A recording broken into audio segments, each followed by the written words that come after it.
fighter pilot. The words convey something of the spirit that lies in our squadrons. Something young and vigorous, decisive, wanting action at once and finding its expression in the struggle going on daily over our southeastern shores. In many newsreels, you have seen pictures of fighter aerodromes, thick with aircraft towards which a swarm of mechanics and fighter pilots is making a determined rush. You have been shown in other films the organization which controls the movements of the fighters in the air.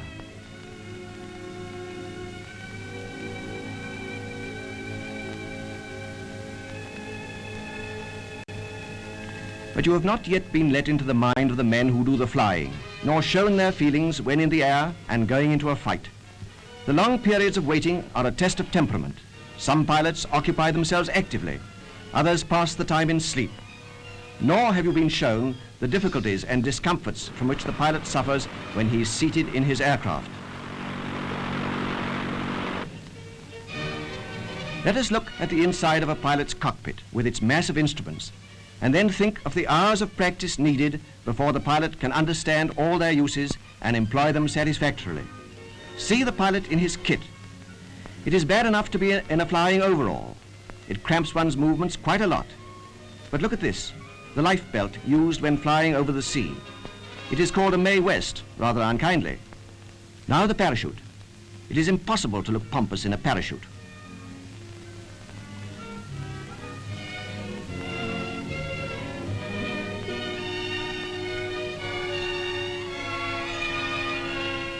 And now, having got our pilot into his seat, complete with cap, goggles, and the rest of the outfit, we have got to lash him in there so that he will not fall out.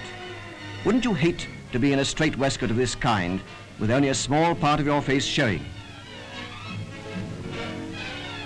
The radio telephone and oxygen mask are combined in one. This has to be firmly clamped across the pilot's face so that only the sound of his speech shall get into the microphone, and also to prevent the oxygen leaking out and wasting itself. Now the take-off. Throttle right forward, stick central. Ease her off the ground, back with the throttle to normal boost. And now up with the wheels. The leader looks round to see if the rest of his section are with him. One is lagging a bit and is told briskly on the radio telephone to close up. And then they climb up to patrol height. Above the clouds, it gets colder. The pilot cuts off the air from his radiator to keep up the temperature and wriggles himself more comfortably into his seat. 5,000 feet. Watch the needle of the height indicator. Up they go. 10,000.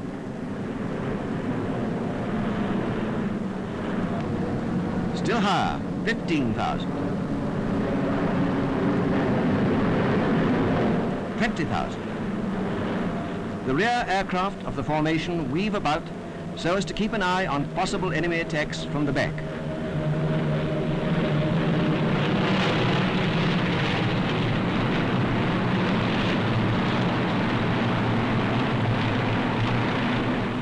While the leader searches the sky in front for the enemy. It is bitterly cold, and the curious depression and feeling of isolation that comes when flying at great height would insensibly affect the pilot's fighting qualities if he were not helped by his oxygen supply. Suddenly the leader, who has been keeping up a two-way conversation with the ground control which is directing him onto the enemy, sights something.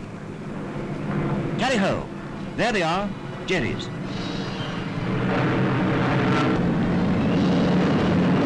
He fires.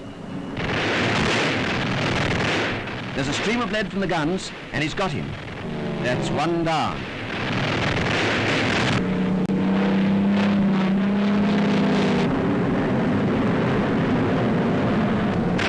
Our guns again. Number 2.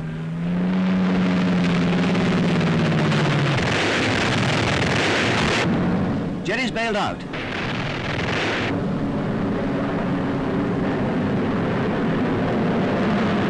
But the fight's still on.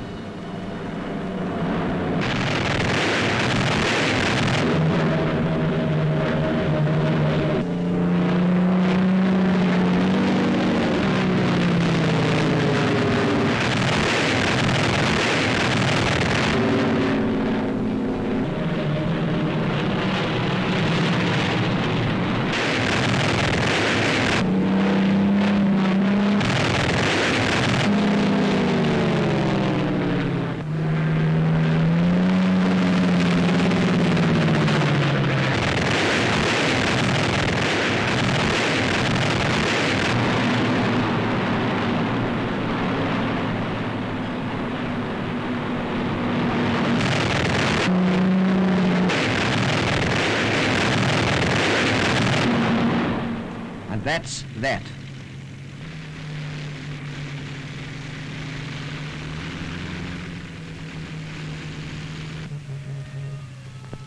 And so, back to the aerodrome, stiff and cold, but very pleased with life. The pilot is brought back to realities by depressed-looking airmen pointing to a large hole in the wing, the inference being that he is a bad pilot to allow himself to be shot up. When you read in your morning paper that our fighters have brought down 10 or 20 enemy aircraft, please visualize what you have seen today. Wish them luck, happy landings, and a good rest after labor.